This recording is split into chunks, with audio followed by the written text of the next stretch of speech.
কোঠা আন্দোলনে শহীদ হওয়া শিক্ষার্থীদের ছবিসহ নামগুলো চলুন দেখে নেই এক নজরে।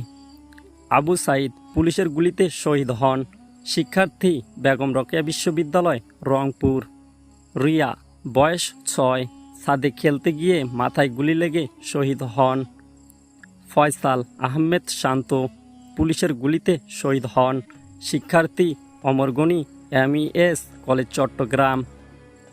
হুসাইন বয়স 10, আন্দোলন দেখতে গিয়ে গুলিবিদ্ধ হয়ে শহীদ হন। মোহাম্মদ ওয়াসিম আকরম পুলিশের গুলিতে শহীদ হন। শিক্ষার্থী চট্টগ্রাম কলেজ চট্টগ্রাম। সামির বয়স 11, জানালা বন্ধ করতে গিয়ে মাথায় গুলি লেগে শহীদ হন। তাহমিদ তামিম পুলিশের গুলিতে শহীদ হন। শিক্ষার্থী কাদির মোল্লা হাই স্কুল নরসিংদী। মুবারক